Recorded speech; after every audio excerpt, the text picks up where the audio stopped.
Hi, welcome to Naswari channel. In this tutorial, I will show you how to zoom in and zoom out in Photoshop.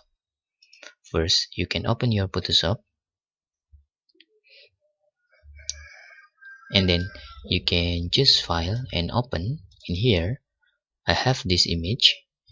You can zoom in and zoom out by pressing this, like this to zoom in, and then select this to zoom out, like this.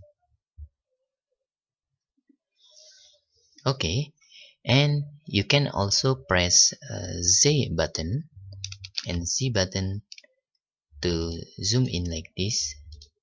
I mean zoom out, and you can reverse by pressing Z plus Alt to zoom out like this.